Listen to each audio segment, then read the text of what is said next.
Я приветствую вас, дорогие друзья, уважаемые гости и подписчики моего канала. Максим Гольдар на связи прямо сейчас. Максим, приветствую вас. Здравствуйте, Александр. Здравствуйте, люди. Давайте попробуем проанализировать происходящее и начнем, конечно же, да, с той колоссальной поддержки, которую Зеленский выудил из пруда международной помощи в последнее время. Ну, во-первых, тур какой у него был. Смотрите, какой знаменательный. На этом туре он отличился и медаль за 4 свободы получил. Ну, он и украинский народ. Причем не надо разбираться, какие это свободы. Но получил же все. То есть и 4 миллиарда от Германии помощи, там, дроны, IRIS-T, обещают патриоты. Ну, заряды к патриотам тоже ведь позитив. Вместе с этим, конечно, Италия, которая всегда вместе с ним, с Зеленским и всегда с украинским народом, Нидерланды, где эту медальку дали. А сегодня вообще король приехал Швеции, представляете? То есть все максимально, как бы как ни крути, хорошо складывается. Хотя ничего не предвещало того, что Украину в этом состоянии и в этом положении, когда, собственно, истекают дедлайны конца, ну, в общем, начала конца мая, лета, Трамп говорит о том, что вот скоро-скоро все закончим. Какие-то странные, скажем так, волнения происходят в России по поводу завершения войны. Но тут его очень лихо начинают поддерживать так называемые партнеры. Что за этим стоит? Как думаете? Я, честно говоря, лихости никакой особой не вижу. Я думаю, что все равно все идет по той кривой, о которой мы с вами говорили, и дедлайны, которые вы только что упомянули, майские и июньские, они все равно имеют место. И думаю, что то, что сегодня каждый день в телевизорах Соединенных Штатов и в их газетах, и в их электронных информационных источниках светятся те или иные спикеры с единой информацией о том, что разведка Соединенных Штатов досконально установила сговор, предыдущий сговор против Трампа и вмешательство в американские выборы, а также мошенничество с американскими финансовыми ресурсами, которое осуществлялось и планировалось дальше осуществляться с помощью Зеленского и его окружения. Я думаю, это показательно, я думаю, это сыграет свою роль и играет свою роль. И я думаю, что по большому счету, на самом деле, я думаю, что комедии этой приходит финита. Это первое. Второе. Касательно вояжа зарубежного. Но 4 миллиарда не деньгами, если я не ошибаюсь, там и деньгами, да, и, как вы правильно сказали, вооружением. Это все-таки не 90 миллиардов выделенного кредита. Я понимаю, что Орбан проиграл, и, скорее всего, нынешний новый премьер-министр поддержит этот кредит. Но, во-первых, остается еще Словакия, во-вторых, которая против этого. Во-вторых, ситуация в Европейском Союзе крайне нестабильна с точки зрения экономики и экономики домохозяйств, экономики крупных предприятий. Речь идет о том, что того же авиационного топлива в Европе осталось на 2-3 недели. Не говоря уже о том, что как они не пытаются мудрить. Цены на бензин, цены на газ растут, идут вверх. А раз так, это однозначно влияет на общественное мнение, на социальную ситуацию, на внутреннее давление на собственные правительства и правительство в Брюсселе. Это я к тому, что еще писями по воде Виллина насчет этих 90 миллиардов, будут их выдавать или не будут. То, что там медальку вручили, ну, знаете, у меня теща долго на заводе проработала, у них фраза такая была, когда надо сплавить куда-то, вручали грамоту и медальку и говорили, и стало быть вечный почет. Ну, это не показательная медалька, она ничего не дает ни Украине, ни тем более украинцам. Зеленскому может быть там право на амнистию в Норвегии или где ему там ее вручили, в Нидерландах.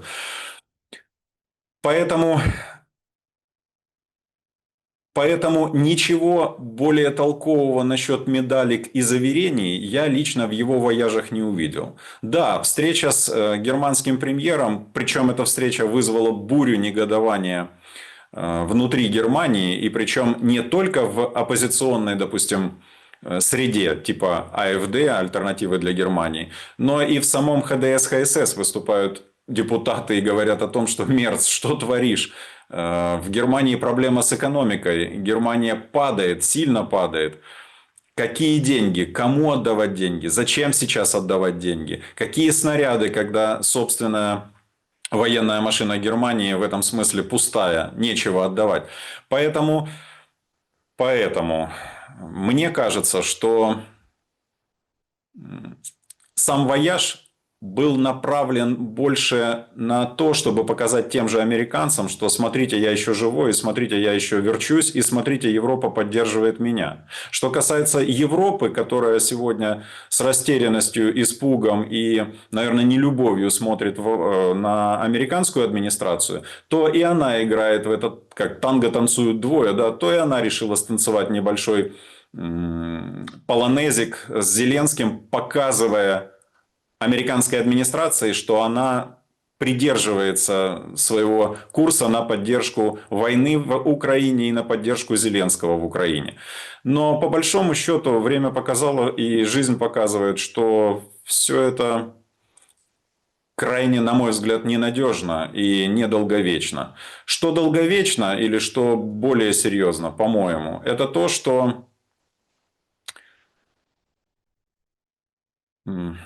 Лавров в Пекине сказал, что Америка рассматривает новый военный союз, если с НАТО что-то произойдет, или реформирование нынешних военных союзов, куда будет включена Украина, которая должна должна находиться на острие меча, так сказать, на передовой.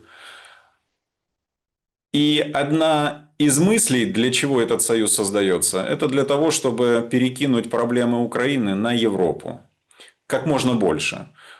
США, вероятно, будут предлагать уменьшение своего содержания НАТО, если не будут предлагать выход из НАТО вообще.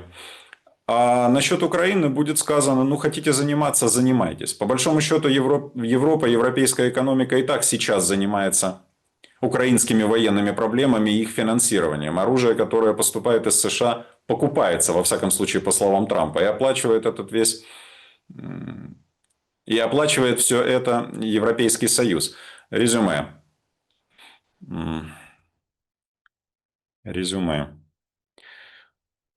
Когда начинают дарить медальки, грамоты, вымпелы и прочее, я лично считаю, что это показатель того, что актеру действительно готовят уход со сцены. 4 миллиарда не решают проблемы Украины. Украина приняла бюджет в 45 миллиардов с 45 миллиардами долларов дефицита. 4 миллиарда – это всего лишь 10%. То, что Зеленский сейчас летает как сраный веник по Европе и требует деньги у европейцев, я думаю, он решил воспользоваться случаем, типа, ой, Орбана свалили, нам сейчас срочно денег много отвалят. А нет. Венгрия говорит, допустим, новая уже Венгрия, новая власть, да, говорит, нет, не отвалим. Норвегия ничего толком не сказала, сказала, что будет продолжать финансировать, помогать и так далее, но больших денег не дали.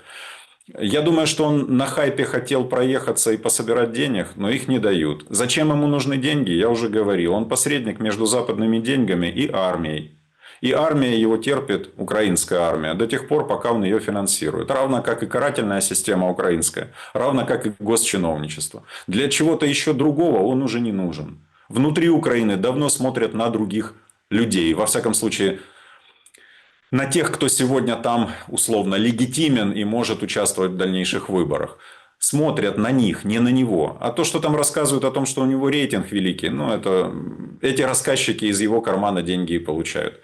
Поэтому, на мой взгляд, в этом вояже ничего великого и заслуживающего переживаний со стороны тех, кто очень хочет, чтобы в Украине наступил мир, нет. Скорее наоборот. Возможно, даже эта медалька даст ему возможность спокойно себя чувствовать в Голландии. Ну, это так, гипотетика. Сегодня несколько было заявлений от Министерства иностранных дел украинских, Сибига, есть такой, значит, Да. высказался. Ну, во-первых, он сказал, что 7 ударов массированных в месяц скоро будут россияне не готовы и будут наносить по Украине. Это сопряжено с сообщениями от ГУР, западных СМИ о том, что скоро пойдут в наступление российские войска. То есть мы вот на пороге серьезного шухера на фронте. На фронте и по вот этим ударам, хотя и сейчас сказать, что это, ну, скажем так, все было хорошо, эти дни абсолютно нет. Как только Зеленский за порог, тут начинается смерти, Одесса, Днепр, Киев, то есть, да, вот эти массированные удары. Об уроне не говорят, говорят, понятно, что все сбили, но люди видят, как залетает к ним в окна, Ну да. это все происходит. Какие цели поражены, не говорят, потому что военная тайна, но все примерно понимают, если такое дымом окутало, вот примерно как в Туапсе, ну там второй день горит, ну там понятно, имеется в виду там нефть, да, База. Мгм. база, то есть оно горит, да, это тяжело гасится, это, в общем, надолго, то есть может несколько дней гореть. Догорать, так сказать, вот эти резервуары и так далее. Ну а что горело в Киеве, причем так нехило по масштабам задымления с Туапсе, тоже никто не говорит. И вот Сибига нам говорит о том, что вот будет эскалация. Вместе с этим очень интересное сообщение. Мы готовы к встрече лидеров в Турции в формате президент Украины Зеленский, Путин при участии президентов Эрдогана и Трампа. Не так давно мы передали этот сигнал турецким партнерам. Турция отыгрывает очень важную роль в мирных усилиях. Вот такое, собственно, сообщение. Мы неоднократно с вами говорили и ставали свидетелем того, как, ну, простите, да, вот это вот все. Ну, ровно год назад, да, приезжал Зеленский, говорил: Путин, я тут, прилетай, и все так: интрига, прилетит ли Путин, Анкара вот ждет. Ну, так а что за этот год поменялось, да, и почему? Или просто достали, условно, старые записи, старые сценарии и ведут по старой повестке. Ведь очень и очень похожим образом действует украинская сторона и в контексте того же пиара, и в контексте, ну, вообще, да, вот этой хуцпы, которую гонит. Ага. Хуцпы. Да, для толпы. Дорогой друг, смотрите, само поведение того же Сибиги, который главный дипломат сегодня в Украине, настолько ненормальное не в сравнении, а на фоне его заявления о том, что вот сейчас начнется, сейчас начнут так бомбить, что будет пец, да? Что бы сделал главный дипломат Украины? Я не говорю уже об этом паяться, ладно. Но этот, что должен был делать? Да сам подорваться, ехать условно к Лаврову. Условно, к Лаврову, к Путину, если пустят. Не знаю, в их СНБО, куда-нибудь, туда. Никто бы его там не тронул. Но он бы хотя бы показал, не то, что он там рассказывает на радио или на телевидении о том, вот сейчас скоро Украину опять будут бомбить. Он бы показал, что он хочет что-то сделать для того, чтобы спасти людей в Украине и Украину. Теперь, что касается Зеленского. Клоунаду, которую он устроил год назад и приехал в Турцию на пляжик и сказал: я тут вот жду, давайте. Ну, мы и тогда воспринимали, что это не больше, чем клоунада. Путин к нему не поедет, это понятно. И еще раз повторю, 300 раз буду говорить это. Если бы Зеленский хотел мира, он давно бы был у Путина в Москве. И никто бы его там не тронул. И там бы он об этом самом мире договаривался. Там, с Путиным. Возможно, не с Путиным. Я уже говорил, что моя глубокая убежденность в том, что Путин никогда на равных, ни при каких обстоятельствах не сядет за стол переговоров с Зеленским. Именно с Зеленским. С другими, да. Того же Сибигу, возможно, пустят к Путину. Возможно, директора офиса нынешнего, возможно, будущего президента или спикера парламента Украины, или целую делегацию казаков пустят. И он, возможно, с ними будет говорить, но не с Зеленским. Объясню почему. Для него это унизительно. Для его психологии, для его видения себя в этом мире, для его видения себя в России в глазах российских граждан. Не сделает он этого. На равных не сделает. Есть пару ситуаций, в которых возможна эта встреча, но эта встреча будет крайне нелицеприятна для пана Зеленского. Но во всяком случае, когда Путин, а потом Лавров говорят о том, что приезжай к нам в Москву, давай договариваться о мире, Человек, который хотел бы мира, а не кочевряжиться и не кривляться, человек бы туда поехал. Еще раз говорю, никто бы там не тронул Зеленского. Никто бы его там не... Как эти вот двое, помните, были в Англии, их задержали. Травили они там кого-то. Петров и Баширов. Да, которые шпиль посмотреть. хотели посмотреть, да. Никто бы там шпиль Зеленскому не показывал, никто бы его там не тронул, ничего бы с ним там не произошло. Но это был бы классный сигнал и для страны, и для русских в том числе, о том, что можно начать договариваться. Можно, причем не ожидая отмашек западных боссов и хозяев, условных Джонсонов и тех, кто ими кукловодит. А вот так. Я как-то предположил, вы еще тогда усмехнулись, но я предположил, может быть, тоже несколько нереальную вещь. Но, знаете, жизнь показала, что все бывает, и нереальное тоже.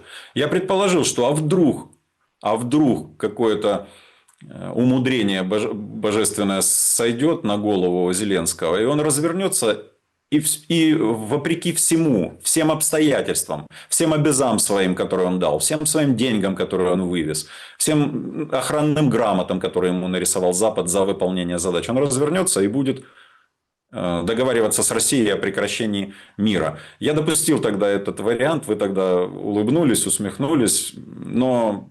Повторюсь, пути Господни неисповедимы. А что касается сегодняшней ситуации, клоунада и не больше. Если бы хотел мира, был бы в Москве. В Москву его позвали в первый раз, по-моему, летом того года. Вот скоро год будет уже. Как он мог бы туда мотаться и договариваться о мире. И каждый бы его моток туда, это выжившие украинские граждане, живые украинские солдаты и офицеры, и так далее и тому подобное. А теперь, что касается Турции, я хочу кое-что напомнить. Историю никто не отменял. И Турция, особенно сегодня, при этом их лидере, играет в а-ля, пусть не Османскую империю, но что-то похожее. Я уверен, что Эрдогану где-то не дает, может быть, слава Ататюрка, а может быть, каких-то турецких султанов. У них свое видение жизни, ситуации, войны и ее результатов. Я хочу напомнить, что в 1922-1923 году единственная страна, которая помогала вооружением, байрактарами, если я не ошибаюсь, тогда была Турция. Помогала она Украине. И Турция никогда не говорила, что она считает... Знаете, вот этот вопрос дебильный, чей Крым? А Турция никогда не говорила, что это территория Украины.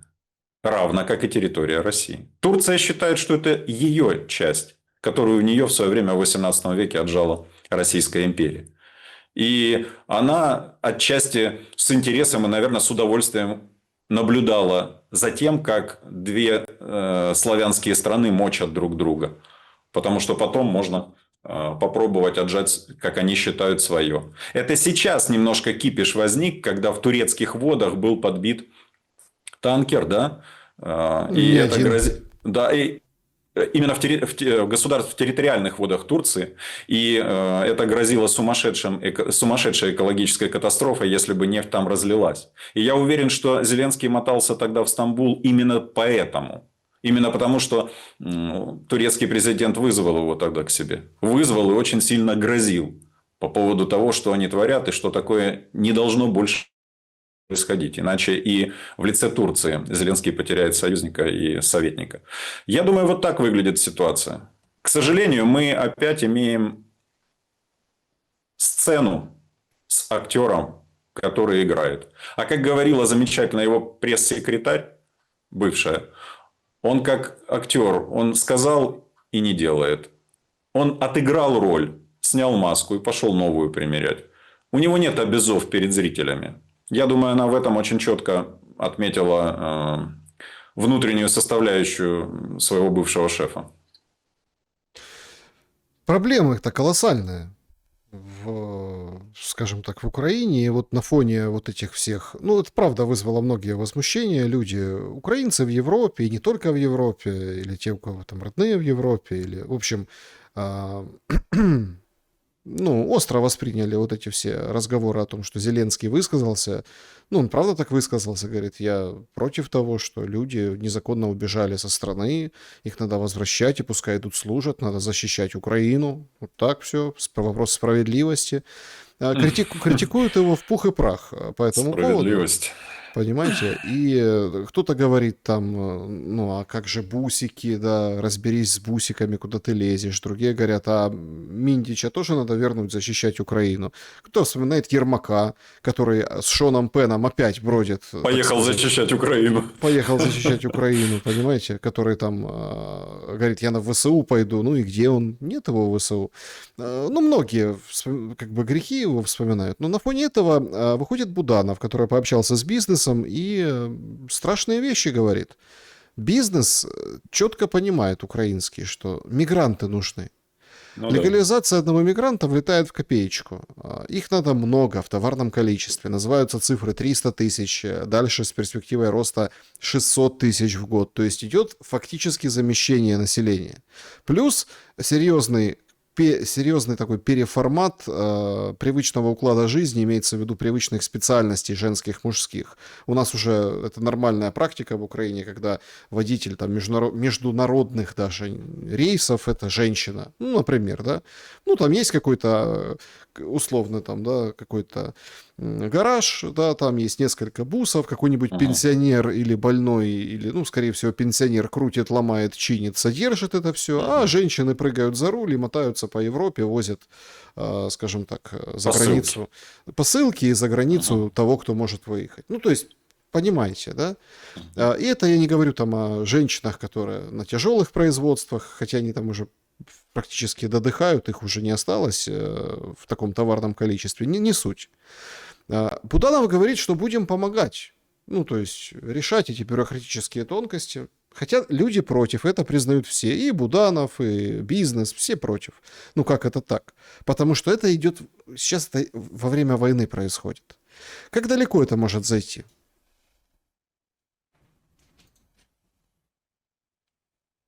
Я не очень-то верю, честно говоря, что во время войны африканские, там, сирийские, ближневосточные, назовем это так, восточные беженцы с радостью поедут в Украину.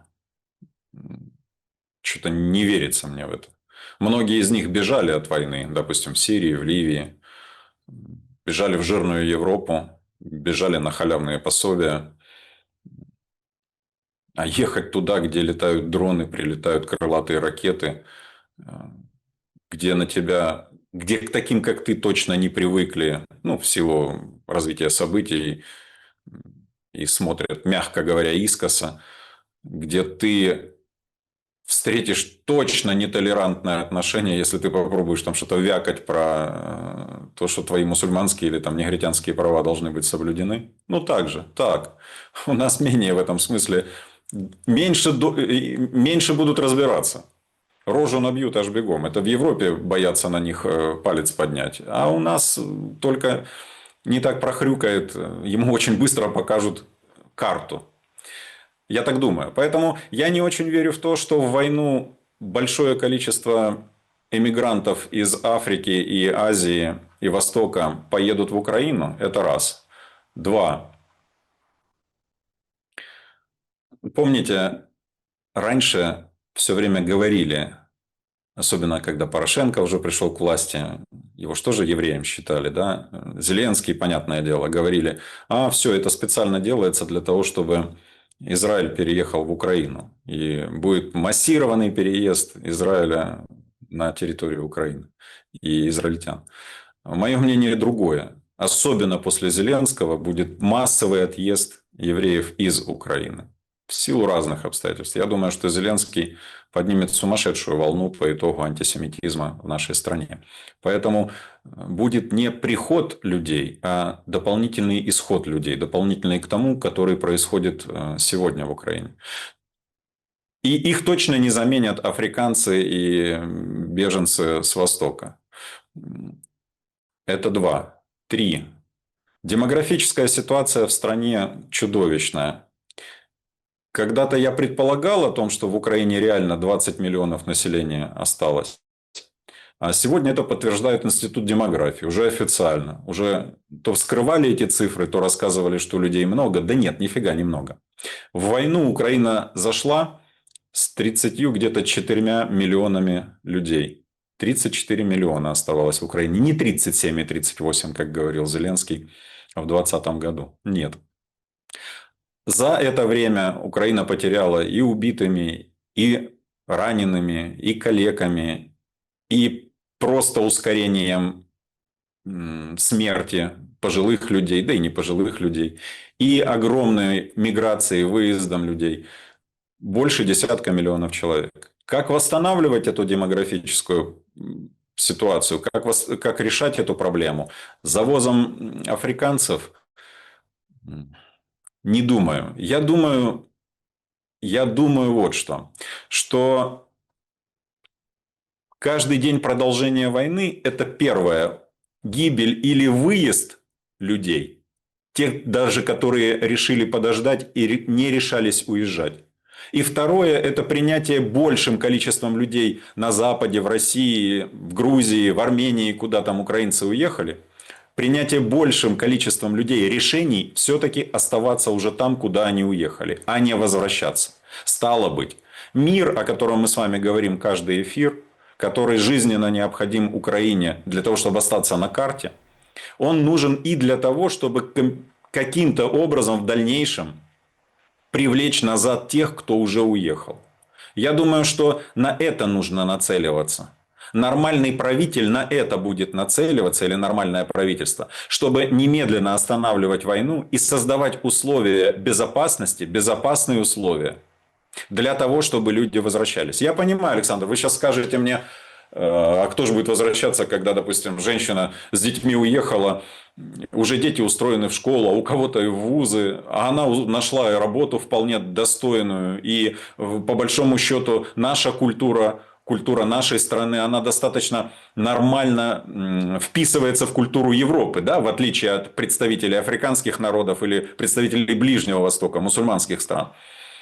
Вы скажете, она не будет возвращаться. Да, многие не будут возвращаться. Да, увидят то, что здесь... А многие будут или кто-то будет. Демографы считают, что вернется назад треть населения, если треть тех, кто уехал. А это все-таки, как ни крути, условные 5 миллионов человек. Или там 4 миллиона человек. Это тоже затыкание бреши в демографической дыре, которая сегодня есть в Украине.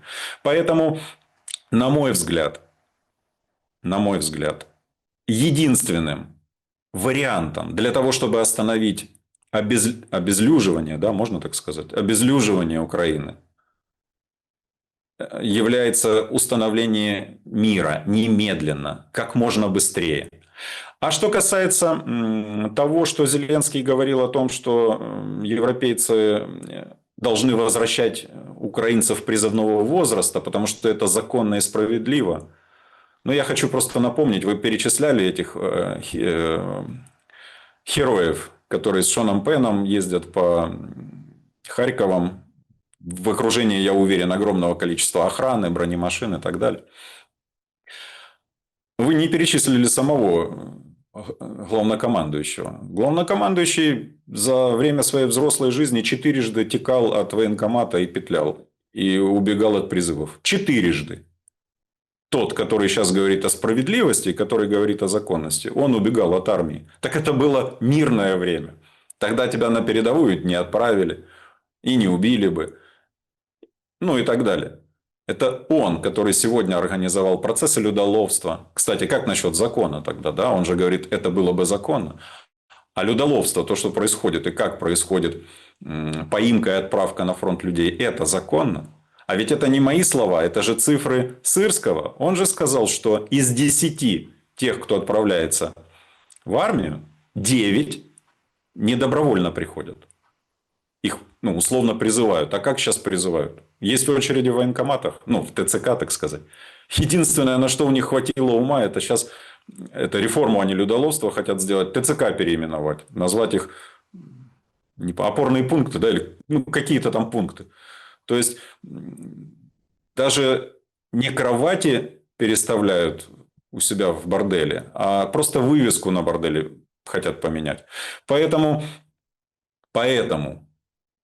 украинцы, которые хотят жить и которые смогли сделать так, чтобы жить. Живите, не ерзайте, не дергайтесь.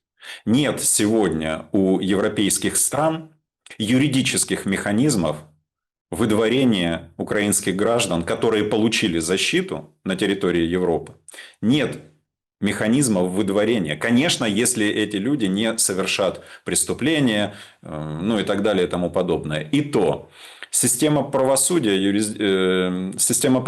в европейских странах настолько сложная и тяжелая машина, настолько неповоротливая, что если какая-то проблема у гражданина случится нашей страны с тем, что его попытаются в руки Зеленскому отдать, судебная система просто не даст этого сделать. Это если будут вести по судебной системе, Максим. Вы прекрасно знаете, что есть процедура выдворения. Вот.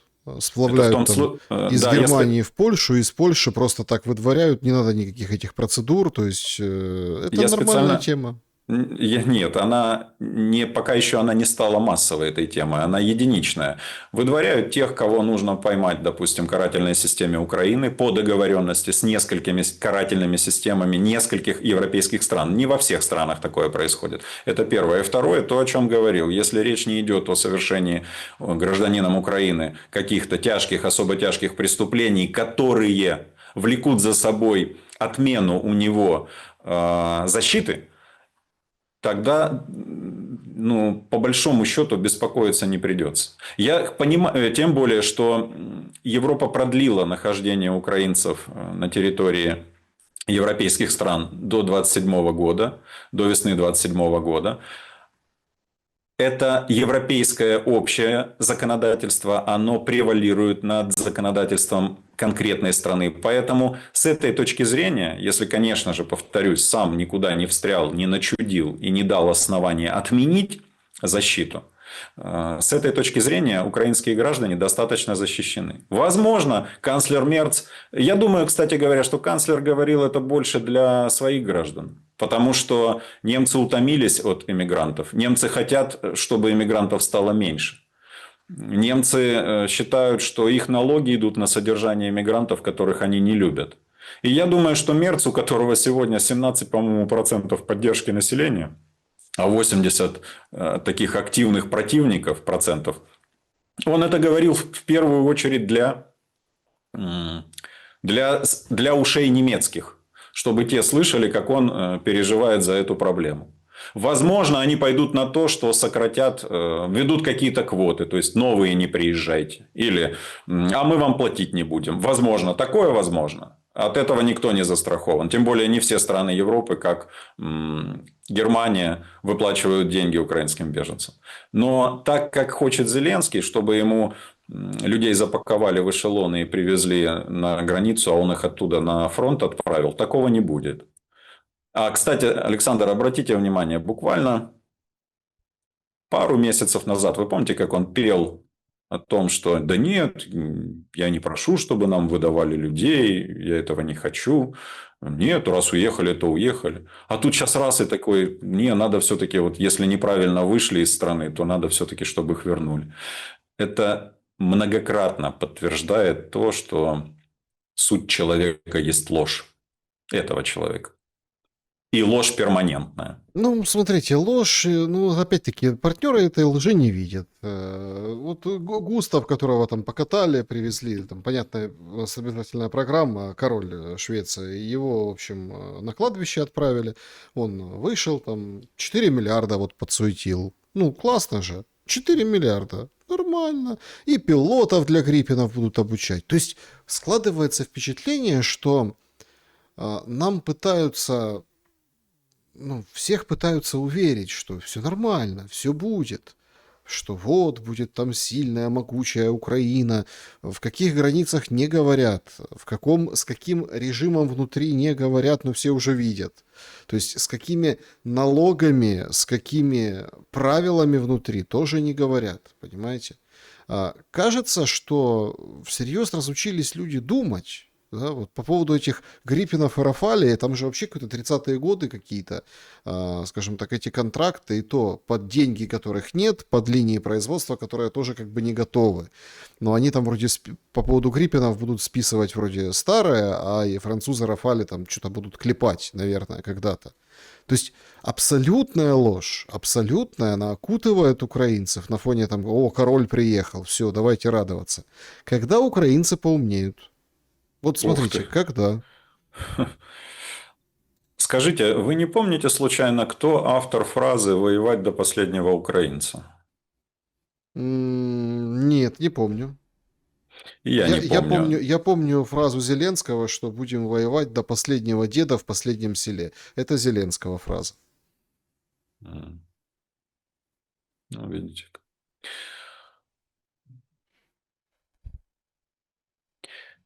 То, что сюда вбрасывают деньги и оружие, говорит не о том, что кто-то, кто вбрасывает, хочет, чтобы страна процветала, а говорит о том только, что кто-то хочет, чтобы страна, которая пока еще имеет какую-то потенцию, имеет какой-то потенциал для войны, для сопротивления, чтобы она продолжала это делать.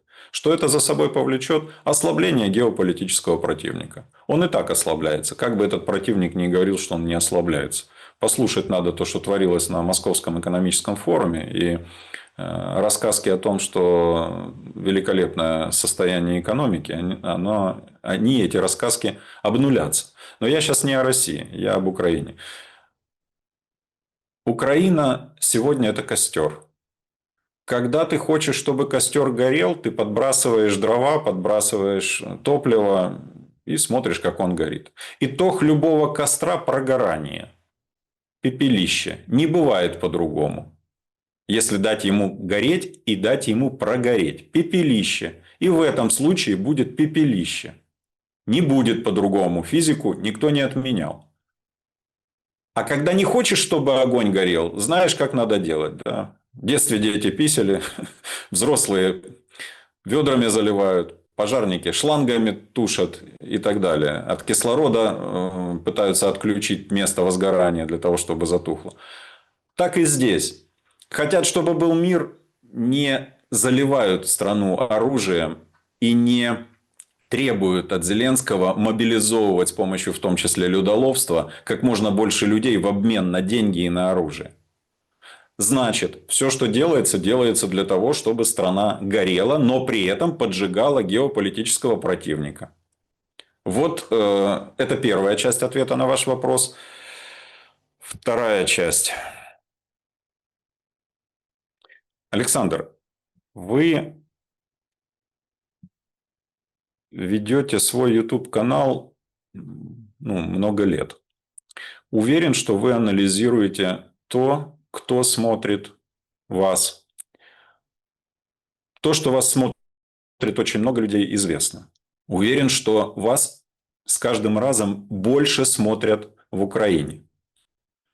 Меня смотрят в Украине. Меньше, конечно, мой канал, чем ваш в разы, но между тем смотрят. И в основном львиная доля зрителей это в Украине.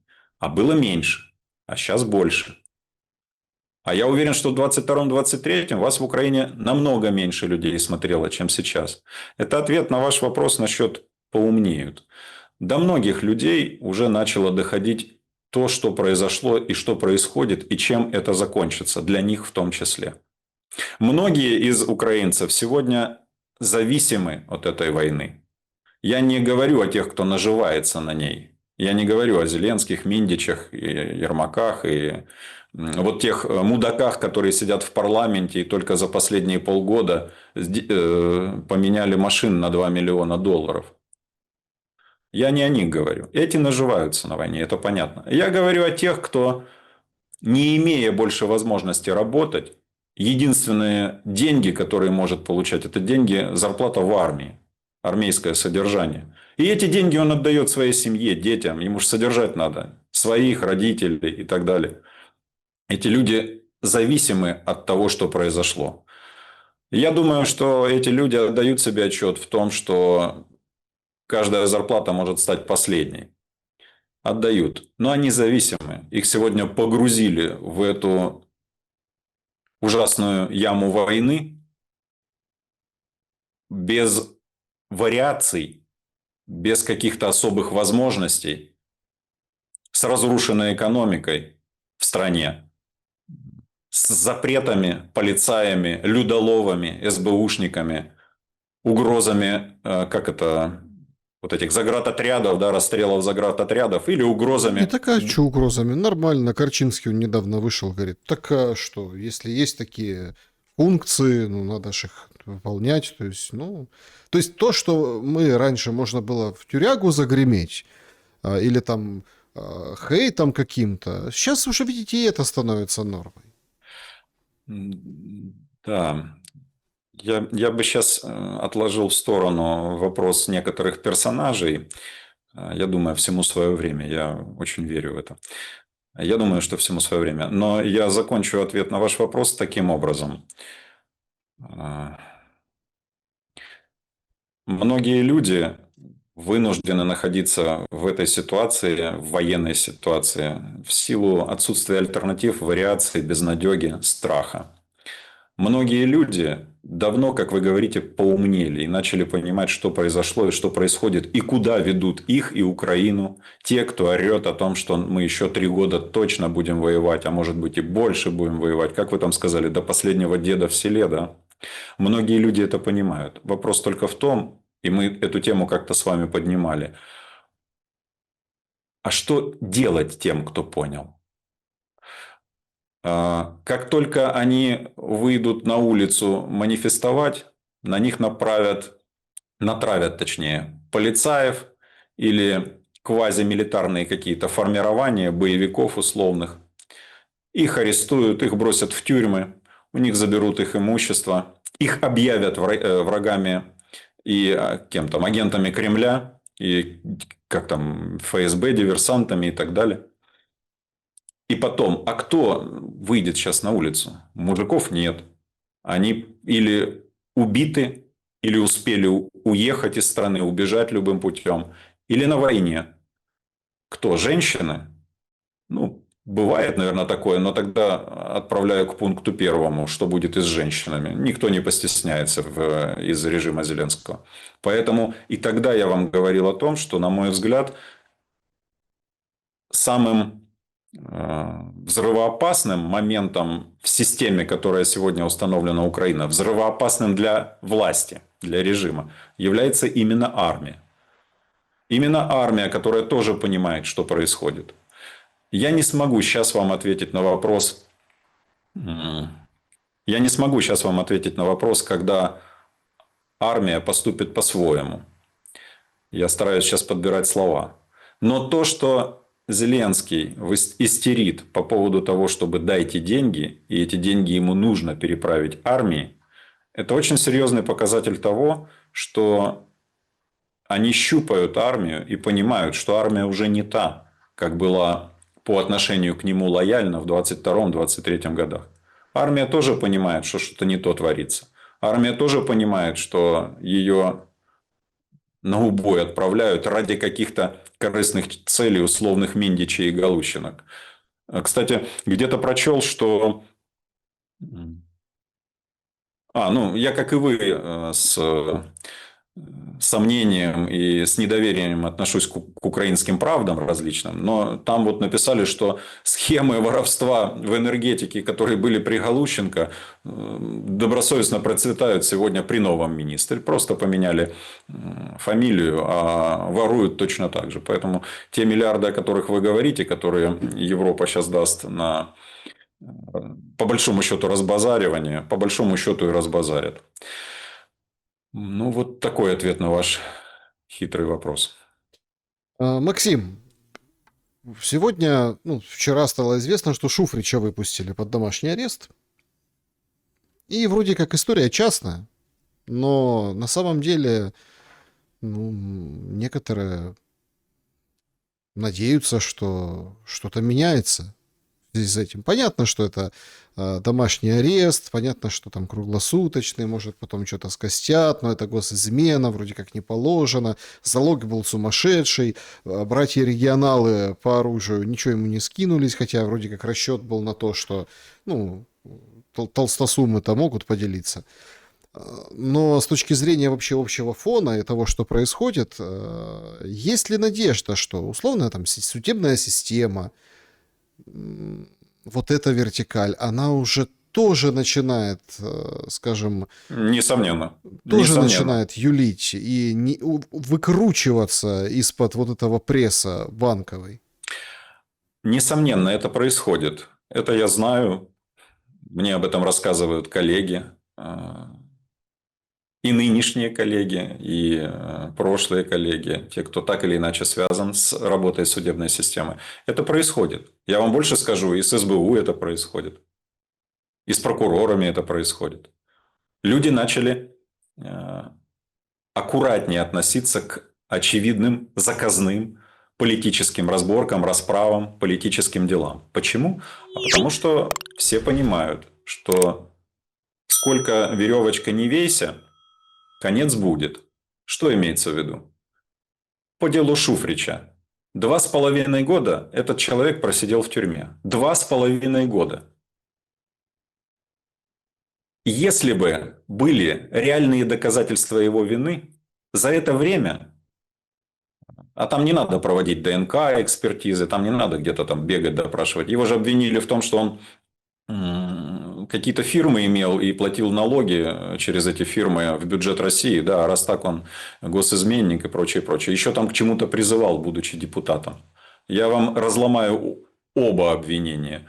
Со второго начнем. Есть решение Европейского суда по правам человека, которое неотменяемо, в котором написано, что политик не несет ответственности за свои политические высказывания и убеждения. Он на то и политик.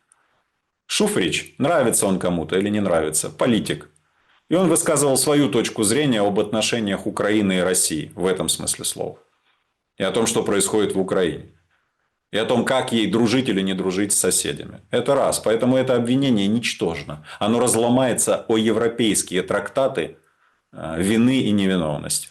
Что касается вот этого бреда, да, когда людей осуждают за то, что у них есть бизнес на той территории, которую просрала власть Порошенко-Зеленского, ну, это вот есть древний латинский постулат о том, что обстоятельства не требуют доказывания. Люди не просирали территорию Украины, у кого там был бизнес. Они жили, работали, создавали рабочие места, пытались заработать. Кто-то смог уехать, переехать, кто-то не смог. А это его детище, этого человека. В чем же его вина? В том, что власть просрала украинские территории. Продала, просрала. Как угодно, какой хотите здесь глагол подберем. Поэтому 2,5 года его продержали в тюрьме. Кстати, заметьте, мы не друзья совершенно. Я просто рассуждаю как юрист. Не предъявив толком ничего, не осудив, потому что понимают, что осуждать невозможно. Потому что нелепые, глупые, натянутые, притянутые за уши обвинения. И его выпустили. И вот это первая ниточка, которая вьется. И судья, который читает эти материалы, отлично понимает, что обвинение это говёное. Доказательства-то говёные. Тут какая штука? СБшники и прокуроры собрали это все, слепили, да? И отдали судье. Типа, на, принимай решение. Осуждай человека. А судья сидит и думает. А завтра перестанет виться следующая веревочка. Веревочка под названием «Режим Зеленского». И будет другая власть. А крайний будет тот, кто выносил заведомо неправосудные приговоры. Судья в первую очередь, потому что он вынес приговор. И судья понимает, блин, а под раздачу-то попаду. И ничего не поможет. Да, кто-то убежит из тех, кто выполнял политические заказы и расправлялся с политическими противниками режима. Кто-то убежит, и СБУшники побегут, и прокуроры некоторые поедут, и судьи. Но не все. Кто-то не успеет, у кого-то денег нет. Кто-то будет на авось сидеть и не бойся, а вдруг пронесет. А оно не пронесет. Знаете почему? Никогда еще наша страна за современную историю не переживала такой тяжелый, кровавый, ужасный момент истории, как переживает сегодня. У всех нервы настолько напряжены, у всех чувства настолько накалены, в том числе чувство ненависти и мести. И я уверен, я не говорю, что это хорошо или плохо, я констатирую факты. И я уверен, что догон будет очень серьезный. И судьи это понимают, как никто другой. Они помнят Майдан, когда им предъявляли нелепые обвинения, хотя они поступали тогда в силу тех законов и принимали решения об ответственности участников Майдана. Но пофигу, их же повыгоняли с работы, осудили, у многих забрали имущество, ну и так далее. Они это помнят. Так тогда 100 человек погибло на Майдане. Ну, чуть больше. 100 человек. А сейчас за миллион уже отсутствующих, я имею в виду погибших и гражданских, и военных. Не простят это. Поэтому я с вами согласен с вашим выводом о том, что судьи, прокуроры, многие СБУшники начали задумываться, что завтра будем объяснять, что послезавтра будем объяснять. Специалисту в юриспруденции не расскажешь, что ты не понимал, не знал, потому что мы разговариваем на одном языке. Мы одинаково читаем нормы права, мы одинаково знаем законодательство, мы одинаково знаем судебные прецеденты. А если ты не знал и осудил человека, и это повлекло за собой, а это повлекло за собой тяжкие последствия, да, ты же бросил человека в тюрьму, не зная чего-то там, то это твои бока. И ответишь ты за это очень жестко и тяжело. Все они отлично понимают. И это очень хорошо. Это очень хорошо, потому что это ослабляет карательный каток, который накатили на Украину с 22 года по полной программе. А с Шуфричем что? Вы имеете в виду, что будущий лидер оппозиции, или что вы Ну, имеете? политически что? Ничего. Пути Господни неисповедимы. Мы с вами и это обсуждали. Мы говорили с вами о том, что законодательное поле сегодня в Украине выглядит следующим образом. Избираться могут, условно, пофамильно, чтобы не умничать. Зеленский, Тимошенко, Порошенко, кто там, вот эти голосы всякие, пивни, вот это все Булина Сели, которые до этого, которые сейчас сидят, Пипы, Уипы и прочее. Вот это, пошерсть. И к ним новые генералы, фельдмаршалы, адмиралы, атаманы, кто там, корпусные командиры, военные и так далее. Вот вся колода карт, которая по современному украинскому законодательству может быть выброшена на стол перед избирателем. Это первый вариант. Возможно, сыграют в него. Ни я, ни вы на это сейчас не повлияем. Мы не изменим сегодня законодательство. Парламент не в моих руках и не в ваших. Да, мы можем формировать общественное мнение. Но сегодня в Украине в виду имели это самое общественное мнение. И права человека тоже самое в виду имели. Это первый вариант. Второй вариант. Представим себе, что какие-то крутые дядьки говорят: тихо-ша, быстро переписали законы свои и разрешили участвовать и баллотироваться политической оппозиции, которая вынуждена сегодня находиться за рубежом. Или которая находилась в тюрьмах. Допустим, Шуфрич. Он точно оппозиционер по отношению к Зеленскому. Ну, точно. Уж это я знаю. Вот. Это второй вариант.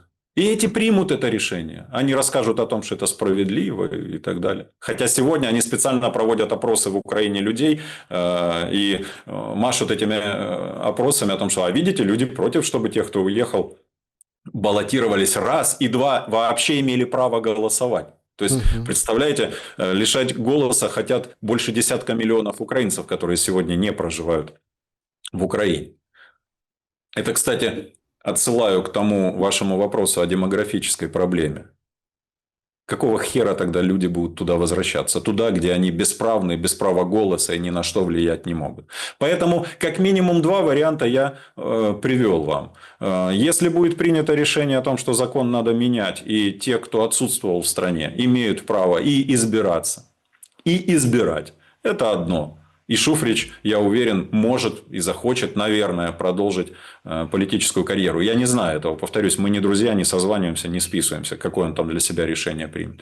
Второй вариант – это вот та заряженная колода с вот этой всей грядкой, старой грядкой и новыми генералами, которые выросли и тоже хотят власти, политики и так далее. Это второй вариант. Скорее всего, я не скажу, что это к счастью для Украины, но он более реально на эти годы выглядит, чем тот вариант, когда всем будет предоставлено право избирать и избираться. И тут еще один момент.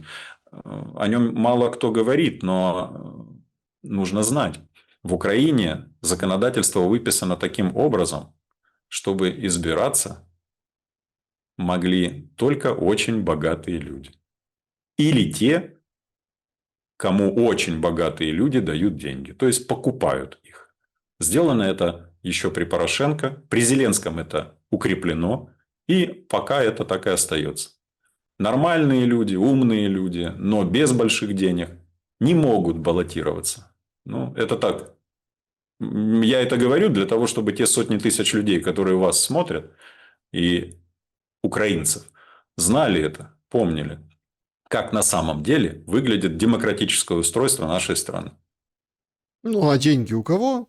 У тех, кто заработал их на войне. На войне, совершенно верно. Плюс у олигархата, который никуда не делся. Часть подвинули, а то, что у тех, кого подвинули, забрали, перераспределили. Это тоже очевидно. Это, кстати говоря, ваш пример. Вы мне недавно, я не знал об этом, это же вы мне в той программе сказали, что этот Ахметов вместе с Шефиром, да? Футбол смотрел, да. Футбол смотрели, причем не случайно, и фотографии я потом видел. Это точно не случайно. Это все объясняет, через кого куда заходят, как решаются вопросы, кто посланец, кто посредник, кто озвучивает, кто что делает. Очевидно, что Шефир свою задачу выполнял неплохо. Чувствует себя он тоже сейчас неплохо. В целом они все себя чувствуют замечательно. Во всяком случае, пока. Ну, посмотрим. Максим Гольдарб был моим собеседником сегодня. Я благодарен за время и мысли. Спасибо вам. Всего вам доброго. Друзья, берегите себя, добра и света. Увидимся.